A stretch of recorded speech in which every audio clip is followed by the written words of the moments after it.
बिस्मिल्लाहिर्रहमानिर्रहीम अस्सलामु अलैकुम वरहमतुल्लाहि वबरकातुहू। Students, lecture number 2 computer class 9 के हवाले से बात करेंगे।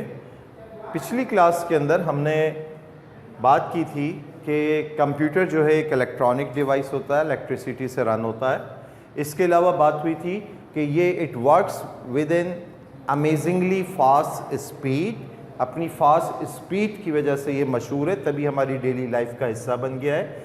और हमने बात की थी कैलकुलेटर और कंप्यूटर के फ़र्क की कि कैलकुलेटर जो है वो सिर्फ न्यूमेरिक डेटा प्रोसेस कर सकता था। अगर कंप्यूटर भी सिर्फ नंबर्स प्रोसेस करने की ही सलाहियत तक महदूद रहता तो कैलकुलेटर और कंप्यूटर में तो फिर तो कोई फ़र्क नहीं रह गया।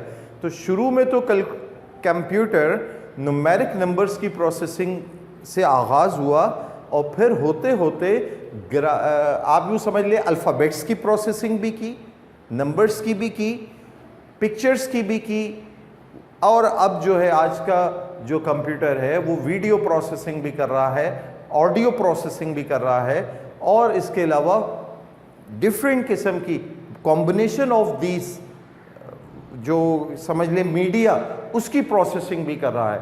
तो आप सबको कैलकुलेटर और कंप्यूटर का भी फ़र्क होना चाहिए, मालूम होना चाहिए, क्योंकि वैसे any device which process data वो कंप्यूटिंग डिवाइस कहलाती है, लेकिन कंप्यूटर और कैलकुलेटर का फ़र्क आपको वाज़ेह होना चाहिए। इसी तरीके से हम अगर कैलकुलेटर और कंप्यूटर में फ़र्क अगर समझें तो कैलकुलेटर में मेमोरी जो स्पेस थी वो बहुत कम थी, उसके मुकाबले में कंप्यूटर की मेमोरी स्पेस जो है बहुत ज़्यादा है। इसी तरीके से कैलकुलेटर की प्रोसेसिंग स्पीड स्लो है, इसके मुकाबले में कंप्यूटर की प्रोसेसिंग स्पीड बहुत ज़्यादा है।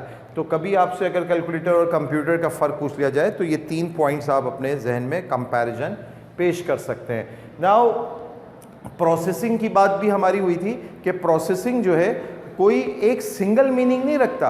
Processing of data is very vast in its meaning. आप जो है सिर्फ यूँ समझ लें कि अल्फ़ाबेटिकल ऑर्डर में, यानी arranging of data, combination of two data, alphabetical order में, असेंडिंग डिसेंडिंग ऑर्डर में डेटा को अरेंज कर लेना। इसी तरीके से और there are too many forms of processing ना। तो processing is not a single word, और आप ये नहीं कह सकते कि जी ये ख़ास किस्म की प्रोसेसिंग सिर्फ कंप्यूटर करता है। Processing is very vast in its meaning. आज का टॉपिक हमारा है डायरेक्शन ऑफ प्रोसेसिंग। ये तो बात हो गई कि कंप्यूटर एक इलेक्ट्रॉनिक डिवाइस है जो प्रोसेस करता है डेटा को फास्ट स्पीड से। ये पिछली क्लास में हमारी बात हुई थी। बात ये जहन में सवाल ये आता है कि डायरेक्शन ऑफ प्रोसेसिंग क्या है, इसको डायरेक्शन कौन दे रहा है, या किस डायरेक्शन में ये प्रोसेसिंग टेक प्लेस हो रही है। तो डायरेक्शन ऑफ प्रोसेसिंग की अगर बात हम करें तो वी आर द यूजर। हम जो यूजर हैं इस कंप्यूटर के, डायरेक्ट्स द कंप्यूटर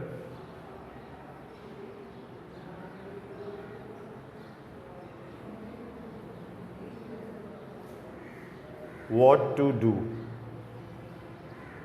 हम कंप्यूटर को बताते हैं क्या करना है और कैसे करना है, हम बताते हैं। ये जहन में रहे बात कि कंप्यूटर कोई अलादीन का चिराग नहीं है, कोई जादुई मशीन नहीं है कि बस हमने उसको उठा के डेटा दिया और कह दिया बस इसको कुछ ना कुछ प्रोसेस कर दो। हमें बताना होगा इस डेटा को इनपुट कैसे करना है, फिर तुम कैसे इसको प्रोसेस करो और क्या बना के हमें पेश करो। ये सब बातें हम उससे बताते हैं। हम तो उससे सिर्फ उसकी फास्ट स्पीड से फ़ायदा उठाते हैं, हम तो उसकी रिपीटेशन की सलाहियत से फ़ायदा उठाते हैं, हम तो उसके एरर फ्री वर्क से फ़ायदा उठाते हैं। ये बात इंशाल्लाह हमारे अगले टॉपिक में भी आएगी। जब हम कंप्यूटर की कैपेबिलिटीज़ की बात कर रहे होंगे तो हम ये जानेंगे कि कंप्यूटर की क्या क्या सलाहियतें हैं।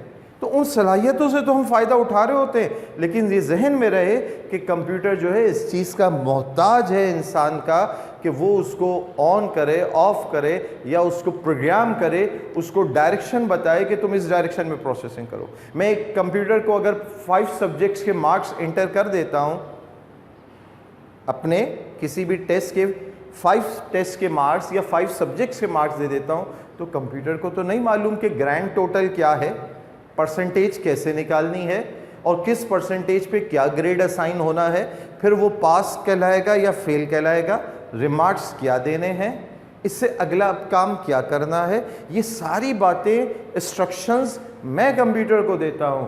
तो we are the user which who directs the computer, we are the user who directs the computer what to do. हम बताते हैं, अगले टॉपिक के अंदर ये बात मजीद भी वाज़ेह होगी। अच्छा, इन सारी बातों के पेश नज़र जो पिछले लेक्चर और अभी तक की हमारी बात हुई, अब हम बात करते हैं डिफाइन कंप्यूटर हम कैसे कर सकते हैं। ये बहुत प्रीसाइज डेफिनेशन है, बहुत प्रीसाइज, बहुत वाज़ेह, मुकम्मल जामे डेफिनेशन है। अगर आप पूरी किताब का खुलासा समझे तो इस डेफिनेशन के अंदर मौजूद है। तो कंप्यूटर क्या है? एक इलेक्ट्रॉनिक डिवाइस है, इलेक्ट्रॉनिक कंपोनेंट से मिलके बनी है, इलेक्ट्रिकल एनर्जी यूज़ करती है टू रन। तो कंप्यूटर एक इलेक्ट्रॉनिक डिवाइस है, पहली बात, it is an electronic device which accepts data and instructions. Data किसको कहते हैं? ये आगे और भी ये सब बातें आनी है। रॉ मटेरियल को,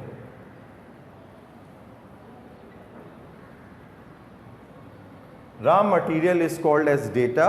वो डेटा जो इस वक्त मीनिंगफुल फॉर्म में नहीं है, एक रॉ मटेरियल है। जैसे 10 स्टूडेंट्स आप बैठे हुए हो, मैं बारी बारी आपसे कहूँ आपका नाम, आपका नाम, आपका नाम, ये एक रॉ डेटा है। तो मैंने डेटा कंप्यूटर को दे दिया और इंस्ट्रक्शंस दे दी। मैंने इंस्ट्रक्शन क्या दी कंप्यूटर को? फर्स्ट कर ले, मैंने कह दिया कि ये जो 10 स्टूडेंट्स के नाम है इनको अल्फ़ाबेटिकल ऑर्डर में कर दो।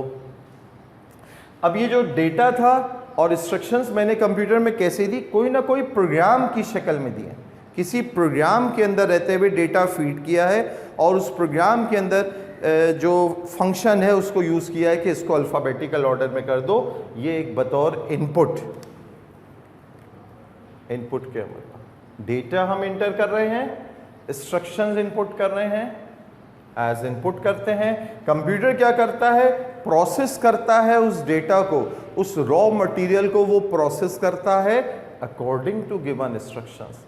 वो जो इंस्ट्रक्शंस मैंने दी हैं, हिदायत उसको दी है कि इसको अल्फ़ाबेटिकल ऑर्डर में कर दो, उस इंस्ट्रक्शन के मुताबिक उसको प्रोसेस करता है और फिर इंफॉर्मेशन बना के पेश करता है। जब उसने उस तमाम नामों को उसने अल्फ़ाबेटिकल ऑर्डर में कर दिया, अब ये मीनिंगफुल फॉर्म हो चुकी है। और मीनिंगफुल फॉर्म कैसे? तमाम ए से शुरू होने वाले नाम स्टार्ट में, देन बी, देन सी, देन डी।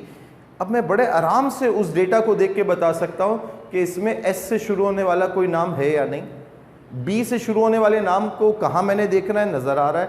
पहले वो डेटा था जिससे कोई माने नहीं निकल रहे थे, जब वो इंफॉर्मेशन में तब्दील हो गया आफ्टर प्रोसेसिंग, अब वो मीनिंगफुल फॉर्म हो गई और ये एज ए आउटपुट हमारे पास स्क्रीन पे आ जाता है। तो ये सारी डेफिनेशन को एक पिक्चर की शक्ल में मैंने आपके सामने दिखाया कि हम इनपुट करते हैं डेटा और इंस्ट्रक्शन को, कंप्यूटर उस इंस्ट्रक्शन को प्रोसेस करता है दी हुई इंस्ट्रक्शन के मुताबिक, कंप्यूटर उस डेटा को प्रोसेस करता है दी हुई इंस्ट्रक्शन के मुताबिक और हमें इंफॉर्मेशन आउटपुट पे देता है। ठीक है, ये आज की हमारी क्लास का मौजू था।